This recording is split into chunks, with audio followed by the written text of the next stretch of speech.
Salut à toi mon jeune dragon. Dans cette vidéo, on passe à l'épisode 3 de l'agenda de l'avant-Noël. En gros, pour ceux qui connaissent pas le concept, c'est que je crée un jeu pendant 1 heure sur le thème de Noël. Et je fais ça pendant 25 jours. D'où le nom, l'agenda de l'avant. Et oui. Bref, avant de commencer, voici un petit extrait du jeu que j'ai fait durant le jour 3. Et oui, des lutins qui se battent, qui se chamaillent pour récupérer les cadeaux. Tu connais. Bref, avant que la vidéo ne commence, n'hésite pas à souscrire à mon Patreon si tu veux me soutenir financièrement. En tout cas, merci à toi mon jeune dragon, tu régales. Bref, sur ce, assez blablaté et passons à la vidéo. Mais juste avant, démarre l'intro Drakan.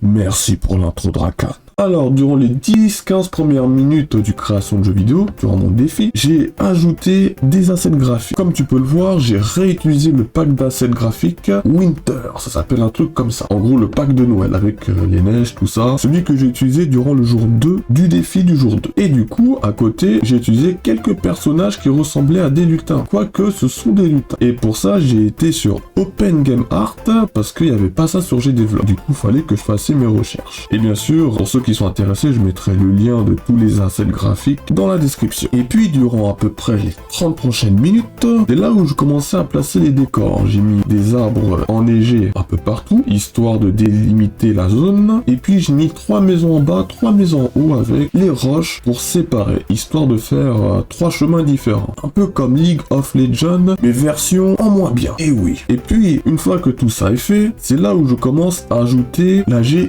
Tout ce qui concerne les informations comme le nombre de pièces d'or, PV ennemi, PV joueur. Car bien sûr, pour faire apparaître les lutins, pour que les lutins puissent attaquer les maisons, il faut payer 50 pièces d'or. Et du coup, c'est là qu'on entre dans les dernières minutes de la création, donc à peu près vers les 60 minutes.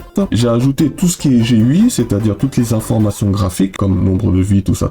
Et une fois que c'est fait, c'est là où je passe au code. Et oui, d'ailleurs, j'ai remarqué, il me faut à peu près une demi-heure pour mettre tous les éléments graphiques. Ça prend un peu de temps, mais bon. Et puis, niveau code, c'est que quand le joueur clique sur les maisons, ces maisons à lui bien sûr, pas les maisons de l'ennemi, alors les lutins pop. Et bien sûr, les lutins pop en échange de 50 gold. C'est-à-dire que si jamais le système voit qu'il y a 50 gold, que le joueur a 50 gold, alors il fait apparaître des lutins, enfin un seul lutin, qui va en direction de la maison. Par exemple, j'ai fait en sorte à ce que si tu cliques sur la maison à droite, le lutin apparaît à droite et il va vers la maison qui est à droite. Si c'est à gauche, si c'est au milieu, au milieu. Et bien entendu, j'ai ajouté du pathfinding, histoire que les lutins sachent où ils vont. Et puis aussi, autre chose, c'est que quand les lutins se collisionnent entre eux, alors ils disparaissent. En gros, ils s'entretuent, tout simplement. Ils s'entrequillent, plutôt. Les deux lutins s'entrequillent. Et après, j'ai codé un système de collision entre les lutins et les maisons. En gros, si les lutins du joueur collisionnent avec la maison de l'ennemi, alors l'ennemi perd un PV, et vice versa. Et ça m'a pris un peu de temps pour programmer ça. Et ensuite, vers la toute fin, j'ai programmé un système de victoire et de défaite.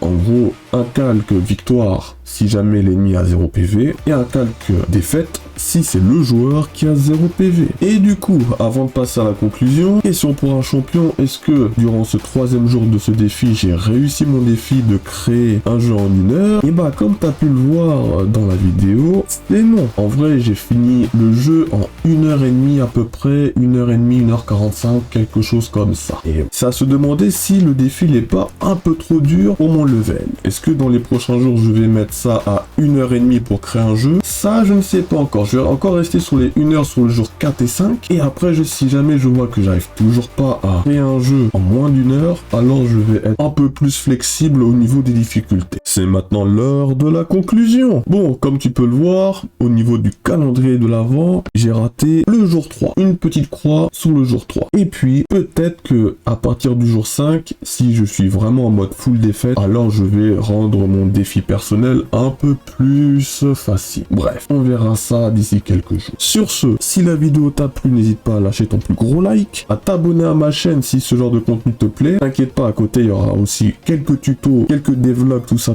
C'est juste que là, je fais ce genre de contenu parce que c'est la période de Noël, tu connais. Sur ce, je te dis, prends soin de toi et... outro.